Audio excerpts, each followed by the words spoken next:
Hi అండి, అస్సలాములైకుం. నానిమ్మ రెసిపీకి స్వాగతం అండి. ఈవేళ మైదా పిండితో పచ్చడీలు చేసుకుందాం. స్వీటు చేసే విధానాలుగా మీకు చేర్చి పెడతాను. ఇప్పుడు వీడియోలోకి వెళ్ళిపోదాం రండి. నేను ముందుగా ఈ కప్పుతో కప్పున్నర 2 కప్పులు మైదా పిండి తీసుకుంటాను.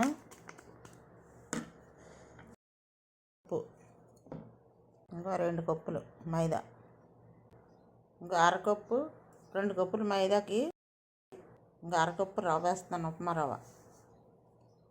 ఇదిగో పావు కప్పు ఎండు కొబ్బరి, కొద్దిగా సోడా వేస్తున్నాను, ఒక అర స్పూను.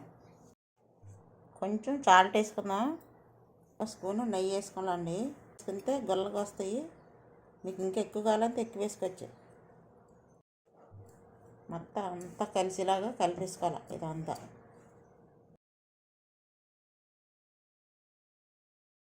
2 కప్పులు మైదాకి ఇంకొక కప్పు పంచదార వేస్తున్నాను. అలాగే 4 ఇలాచీలు మిక్సీ కొట్టుకుందాం. మిక్సీ కొట్టుదాం.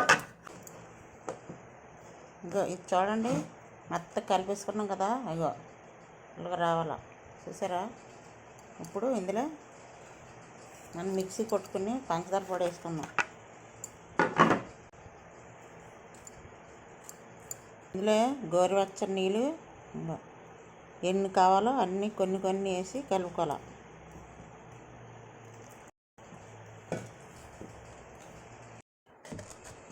ఇదిగో చూడండి, ఇలా కలుపుకొని కొద్దిసేపు మూత పెట్టుకుందాం.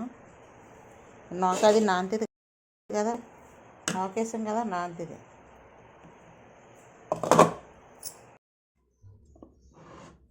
ఇప్పుడు పిండి అరగంట అవుతుంది నానబెట్టి. ఇది చూడండి, బాగా నానింది నోక అదిని.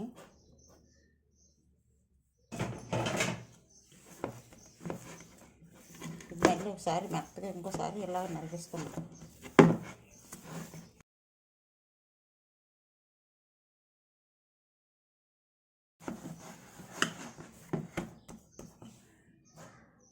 మెత్తగా నానింది.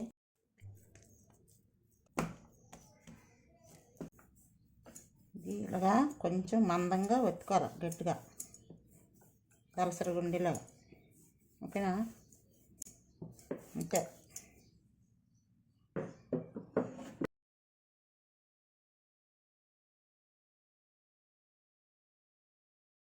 చూడండి, ఇలా ముక్కలు కోసాను.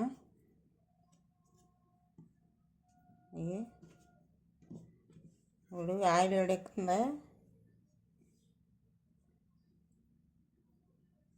ఆయిల్ వేపుకుందాం. ఇప్పుడు ఆయిల్ ఇటెక్కింది, వేసుకుందాం అండి ఇందులో.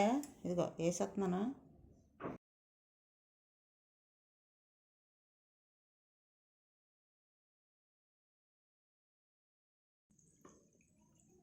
అన్నీ ఇలాగే తిరగేసుకోవాలి. చూడండి, ఇగో ఇలాగ ఆగాల. బంగారం కలర్ వచ్చిన వరకే వేపుకోవాలి. ఒక 10 నిమిషాలు సిమ్లో పెట్టి నిదానంగా వేపాలి.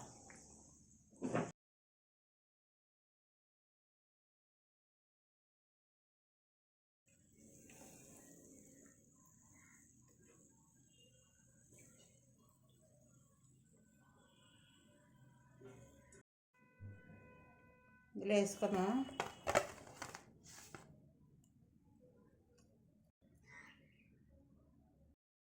అయిపోయిందండి, కచేడీలు చేయడం అయిపోయింది. చాలా సూపర్గా వచ్చాయి. చూడండి, ఇగో ఎల్లకి పగిలిందో. ఇది చాలా గొల్లగా ఉంటుందండి, లోపల కాలుతుందా. ఇప్పుడు ఇరిచి చూపెడతాను మీకు. ఇప్పుడు ఫాస్టింగ్ కదండి, మేము రోజాలు ఉన్నాం. ఇప్పుడు తిని చూడకూడదు. మేము ఉపాసాలు ఇప్పిన తర్వాత అప్పుడు చూపెడతాను, రోజా అయిపోయిన తర్వాత ఎలాగున్నాయో. ఈ కచేడీలు వీడియో నచ్చితే లైక్ చేయండి, షేర్ చేయండి, సబ్స్క్రైబ్ చేయండి. నానిమ్మ రెసిపీకి సపోర్ట్ చేయండి. మళ్ళీ మంచి వీడియోతో కలుసుకుందాం. అంతవరకే బాయ్ అండి.